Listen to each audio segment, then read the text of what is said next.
ನಾನು ಏನು ಸಮಯ ಕೊಟ್ಟಿದ್ದೆ, ರೈತರ ಜೊತೆಯಲ್ಲೇ ಕೂತು ಚರ್ಚೆ ಮಾಡೋಕ್ಕೆ ಹೋಗ್ತೀನಿ. ಬಂದರೆ ಅವರು ಬರ್ಬೋದು, ಹೇಳಿದ್ದೀನಿ, ರಿಕ್ವೆಸ್ಟ್ ಮಾಡಿದ್ದೀನಿ.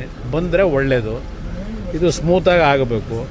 ನಿನ್ನೆಯಿಂದ ಕೆಲವರು ಒಂದು 15-20 ಜನ ಕೂರಿಸಿದ್ದಾರೆ. ಈಗ ಅವರು ಒಂದು ಕಡೆ ನಮಗೆ ಭೂಮಿ ನಾವು ಕೊಡ್ಲಿಕ್ಕೆ ತಯಾರಾಗಿದ್ದೇವೆ ಅಂತೇಳಿ ಅವರೊಂದು 20 ಜನ ಈಗೇನೋ ನಿನ್ನೆ ರಾತ್ರಿಯಿಂದ ಟೆಂಟ್ ಹಾಕೊಂಡವ್ರಿಗೆ ಅದ್ರ ಎದುರುಗಡೆನೆ. ಅದು ನನಗೆ ಗೊತ್ತಾಗ್ತದೆಲ್ಲ, ಅರ್ಥ ಆಗ್ತದೆ. ಇನ್ನು ಯಾವ ಕಾರಣಕ್ಕೋಸ್ಕರ ಇವೆಲ್ಲ ಒಳಗಡೆ ನಡೀತಿದೆ, ಅದರ ಬ್ಯಾಕ್ಗ್ರೌಂಡ್ ಏನು ಎಲ್ಲ ನಾನು ಅರ್ಥ ಮಾಡ್ಕೊಂಡಿದ್ದೀನಿ. ಇಲ್ಲಿ ನನ್ನ ಪ್ರಶ್ನೆ, ಇಲ್ಲಿ ಶಿವಕುಮಾರ್ ಅವರ ಈ ರಾಜ್ಯದ ಮುಖ್ಯಮಂತ್ರಿಗಳ ವಿರುದ್ಧ ನನ್ನ ಹೋರಾಟ ಅಲ್ಲ ಇದು. ಇಲ್ಲಿ ರೈತರು ಒಂದು ಬಾರಿ ನನ್ನ ಹತ್ರ ಬಂದು ರಿಕ್ವೆಸ್ಟ್ ಏನು ಮಾಡಿದ್ರು, ಈಗ ಒಂದು 7 ತಿಂಗಳಿದ್ದೆ. ಅದರ ಆಧಾರದ ಮೇಲೆ ರೈತರು ನಾವು ಭೂಮಿ ಕೊಡಲಿಕ್ಕೆ ತಯಾರಾಗಿಲ್ಲ ಅನ್ನೋದು ಮೆಜಾರಿಟಿ ಒಪಿನಿಯನ್ ಏನಿದೆ. ಅವರ ಹೋರಾಟ 450-470 ದಿವಸ ಆಗೋಗಿದೆ. ಈಗ ಅವರ ಒಂದು ಅಹವಾಲಿಗೋಸ್ಕರವಾಗಿ ನಾನು ಇದಕ್ಕೆ ಇಂಟರ್ಫಿಯರ್ ಆಗಿದ್ದೀನಿ. ನಾನು ಪರವೂ ಇಲ್ಲ, ವಿರೋಧವೂ ಇಲ್ಲ, ರೈತರ ಪರವಾಗಿದ್ದೀನಿ. ರೈತರು ಕೊಡಲಿಕ್ಕೆ ತಯಾರಾಗಿಲ್ಲ ಅನ್ನೋದು ಮೆಜಾರಿಟಿ ಒಪಿನಿಯನ್. ಅದರಿಂದ ಇದರಲ್ಲಿ ಪ್ರತಿಷ್ಠೆ ಇಲ್ಲ ಅನ್ನೋದು ನಾನು ಪದೇ ಪದೇ ಹೇಳ್ತಾ ಇದ್ದೀನಿ. ಈಗ ರೈತರೆಲ್ಲ ಒಪ್ಕೊಂಡ್ರೆ ನಂದೇನು ಅಬ್ಜೆಕ್ಷನ್ ಇಲ್ಲ, ಧಾರಾಳವಾಗಿ ಮಾಡ್ಕೊಳ್ಳಿ. ಆದರೆ ಬಲವಂತ ಮಾಡಿ ರೈತರುಗಳನ್ನು ಬೇರೆ ಬೇರೆ ರೀತಿ ನೀವು ಅವ್ರನ್ನ ಎದುರಿಸ್ತಕ್ಕಂಥದ್ದಕ್ಕೆ ಹೋದ್ರೆ ಉಪಯೋಗ ಬರೋದಿಲ್ಲ. ಪ್ರೀತಿಯಿಂದ ಮಾಡಬೇಕು ಕೆಲಸ, ಏನೇ ಮಾಡಿದ್ರು ಪ್ರೀತಿಯಿಂದ ಮಾಡಬೇಕಾಗ್ತದೆ. ವಿರೋಧ ಇದ್ದಾಗ ಯಾತಕ್ಕೆ ಆಟ, ಇದು ನನ್ನ ಪ್ರಶ್ನೆ. ಈ ನಡುವೆ ಬಾಲಕೃಷ್ಣ ಅವರು ಬೈರಮಂಗಲಕ್ಕೆ ಬಂದರೆ ಲಾ ಆ್ಯಂಡ್ ಆರ್ಡರ್ ಪ್ರಾಬ್ಲಮ್ ಆಗುತ್ತೆ, ವಿಧಾನಸೌಧದಲ್ಲಿ ಮಾತಾಡಿದ್ರೆ ಏನು ತಪ್ಪು? ನೋಡಿ, ಅದು ಆಗಿದ್ರೆ ಎಲ್ಲ ರೈತರನ್ನೆಲ್ಲ ಅಲ್ಲಿಗೆ ಕರೆಸ್ಕೊಳ್ಳಿ. ಈಗ ನಾನು ಈ ರಾಜ್ಯದಲ್ಲಿ 2006-7 ಇದು ಹೇಳ್ತಾರಲ್ಲ, ಆ ಸಂದರ್ಭದಲ್ಲಿ 3 ಮೀಟಿಂಗ್ನ ಕೃಷ್ಣ ಕಚೇರಿನಲ್ಲಿ ಆ ರೈತರುಗಳು ಯಾರು ವಿರೋಧ ಮಾಡ್ತಾ ಇದ್ದಾರೆ ಅಂತಕ್ಕಂಥದ್ದು ಒಂದು ಆ ಟೈಮ್ನಲ್ಲಿ ನಡೀತಾ ಇತ್ತು. ಎಲ್ರಿಗೂ ಮುಕ್ತವಾಗಿ ಅವಕಾಶ ಕೊಟ್ಟು 500-600 ಜನ ಕರೆಸಿ ಕೃಷ್ಣ ಕಚೇರಿ ಒಳಗೆ ಮೀಟಿಂಗ್ ಮಾಡಿದ್ದೀನಿ. 3 ಬಾರಿ ಮೀಟಿಂಗ್ ಮಾಡಿದ್ದೀನಿ ರೈತರ ಹತ್ರ, ಅವರಿಗೆಲ್ಲ ಎಕ್ಸ್ಪ್ಲೈನ್ ಮಾಡಿದ್ದೀನಿ. ನಾನು ಆ ರೀತಿ ನಡ್ಕೊಂಡೆ. ತರಾತುರಿಲಿ ನಾವೇನು ಮಾಡಲಿಕ್ಕೂ ಹೋಗಲಿಲ್ಲ.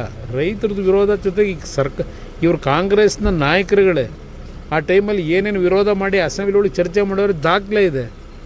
ಅವರ ಜೊತೆಲಿರ್ತಕ್ಕಂಥ ಕೆಲವು ಸಲಹೆಗಾರ ಇಟ್ಕೊಂಡವರೆಲ್ಲ ತರಿಸ್ಕೊಂಡು ಹೋದ ಕೇಳಿ ಅವರಿಗೆ, ಮುಖ್ಯಮಂತ್ರಿಗೆ, ಆಮೇಲೆ ಆದರೂ ತೀರ್ಮಾನ ಮಾಡ್ಕೊಳ್ಳಿ. ಈಗ ನಾನು ರೈತರಿಗೆ ಬೆಂಬಲ ಕೊಡಲಿಕ್ಕೆ, ಅವರ ಹೋರಾಟಕ್ಕೆ ಅವರೇನು ನನ್ನಿಂದ ನಿರೀಕ್ಷೆ ಮಾಡ್ತಾರೆ ಹೋಗ್ತಿದ್ದೀನಿ. ಅಲ್ಲೇನಾಗಲ್ಲ, ಕೋರ್ಟ್ನಲ್ಲಿ ನ್ಯಾಯಾಲಯದ ಮುಂದೆ ಇಲ್ಲಾಗಿರತಕ್ಕಂಥ ಏನು ಒಂದು ಇವರೇ ತಂದಂಥ ಕಾನೂನು 2013ರಲ್ಲಿ ಇದೇ UPA ಸರ್ಕಾರದಲ್ಲಿ, ಆ ಕಾನೂನನ್ನು ಮೀರಿ ಇವರೇ ಈಗ ಮಾಡಲಿಕ್ಕೆ ಹೊರಟಿದ್ದಾರೆ. ಕಾನೂನು ವ್ಯಾಪ್ತಿ ಒಳಗೆ ಆ ರೈತರ ಪರವಾಗಿ ಏನು ಹೋರಾಟ ಮಾಡಬೇಕು, ಅದಕ್ಕೂ ಸಿದ್ಧತೆ ಮಾಡಬೇಕಲ್ಲ. ಇಲ್ಲಿ ಸಾಂಕೇತಿಕವಾಗಿ ಧರಣಿ ಮಾಡ್ಕೊಂಡು ಏನು ಕೂತಿದ್ದಾರೆ 470 ದಿವಸದಿಂದ, ಒಂದು ಅವರಿಗೆ ಬೆಂಬಲ ಕೊಡ್ಲಿಕ್ಕೆ ಹೋಗ್ತಿದ್ದೀನಿ ಅಷ್ಟೇ. ನಾಳೆ ಅವ್ರ ಜೊತೆ ಚರ್ಚೆ ಮಾಡ್ಕೊಂಡು ಬರ್ತೀನಿ. ನಾನು ವೆಯ್ಟ್ ಮಾಡ್ತೀನಿ, ಮಧ್ಯಾಹ್ನದವರೆಗೂ ಅಲ್ಲೇ ಇರ್ತೀನಿ. ಬಂದು ಅವ್ರು ಕೂತ್ಕೊಂಡು ಸುಗಮವಾಗಿ ಮಾಡ್ಕೊಂಡ್ರೆ ನಂದೇನು ಅಬ್ಜೆಕ್ಷನ್ ಇಲ್ಲ. ರೈತರೆಲ್ಲ ಒಪ್ಕೊಳ್ಳೋದಾದ್ರೆ ನಾಳೆ ಗಲಾಟೆ ಮಾಡೋಕೆ ಹೋಗ್ತಾ ಇದ್ದೀವಿ. ಅಲ್ಲಿ ಗಲಾಟೆ ಮಾಡ್ಸೋಕೆ ಕೊಟ್ಟಿರೋದು ಅವರಿಗೆ 144 ಸೆಕ್ಷನ್ ಹಾಕೋದಕ್ಕೆ ನನ್ನ ಅಭಿಪ್ರಾಯದಲ್ಲಿ. ಯಾಕೆಂದರೆ ನಿನ್ನೆ ಒಂದು 20 ಜನ ಕೂರಿಸ್ಕೊಂಡವ್ರೀಗ ಅಲ್ಲಿ ಇಷ್ಟೆಲ್ಲ ಬೆಳವಣಿಗೆ ಆಗಿ ಅವ್ರು ಇಲ್ಲಿವರೆಗೆ ಕೊಟ್ಟಿರ್ತಕ್ಕಂಥ ಕಾಂಪನ್ಸೇಷನ್ ಎಷ್ಟು ಜನಕ್ಕೆ ಕೊಟ್ಟವ್ರೆ? 19 ಕೋಟಿ ಕೊಟ್ಟಿದ್ದೀವಿ ಅಂತ ಹೇಳ್ತಾರೆ. 20,000 ಕೋಟಿ ಪ್ರಾಜೆಕ್ಟಿಗೆ ಇನ್ನೂ 19 ಕೋಟಿ ಎಷ್ಟು ದಿವಸದಿಂದ ಬಲವಂತವಾಗಿ ಕೊಟ್ಕೊಂಡು ಹೊರಟವ್ರೆ. ಕೆಲವು ಪಾಪ ಕೊಟ್ಟಿರ್ಬೋದು, ಇಲ್ಲ ಅಂತ ಹೇಳಲ್ಲ. ಯಾಕೆ ಅಂದರೆ ಅಲ್ಲಿ ಕೊನೆ ಹಂತದಲ್ಲಿ ಕೆಲವು ಹಳ್ಳಿನಲ್ಲಿ ಎಷ್ಟೇ ಏನೇ ಆದರೂ ಬೆಳೆ ಬೆಳೀಲಿಕ್ಕೆ ಸಾಧ್ಯ ಇಲ್ಲ ಅನ್ನೋದು ಗೊತ್ತು ನನಗೆ. ಅದು ಸಣ್ಣ ಪ್ರಮಾಣದಲ್ಲಿದೆ, ಅಂಥವ್ರು ಕೊಟ್ಕೊಂಡಿರ್ಬೋದು, ನಾನು ಇಲ್ಲ ಅಂತ ಹೇಳಲ್ಲ. ಯಾಕೆಂದರೆ ಅವ್ರಿಗೆ ಯಾವುದೂ ಬೆಳೆ ಬೆಳೀಲಿಕ್ಕೂ ಆಗೋದಿಲ್ಲ. ಒಂದು 20 ವರ್ಷದೆಲ್ಲ ನೀರು ಹರಿತದಲ್ಲಿ ಅಲ್ಲಿ ರೊಚ್ಚಿನ ಒಂದು ಇದು ಬೆಳೆದಿರ್ತಕ್ಕಂಥ ಇನ್ನಲ್ಲಿ ಆಗೋದಿಲ್ಲ ಅನ್ನೋದು ಗೊತ್ತು. ಹಾಗಂತೇಳಿ ಎಲ್ಲರ ಮೇಲೂ ಗದಾಪ್ರಾವ ಮಾಡೋದ್ರಾಗುತ್ತಾ? ಜನ ಒಪ್ಕೊಂಡು ಕೊಟ್ಟರೆ ನಂದೇನು ಅಬ್ಜೆಕ್ಷನು? ಪ್ರೋಗ್ರಾಮ್ ಮಾಡಿ ನಾನೊಬ್ಬ ರಾಜ್ಯದ ಮುಖ್ಯಮಂತ್ರಿಯಾಗಿ ಕೆಲಸ ಮಾಡೋದವನಿಗೆ ಇಲ್ಲಿ ರಾಜಕೀಯಕ್ಕೋಸ್ಕರವಾಗಿ ಅಭಿವೃದ್ಧಿ ತಡಿಬೇಕು ಅಂತ ಹೇಳ್ತೀನ? ಬೆಂಗಳೂರು ನಗರದಲ್ಲಿ ಇಷ್ಟೆಲ್ಲ ಅನಾಹುತಗಳಾಗ್ತಾ ಇದೆ.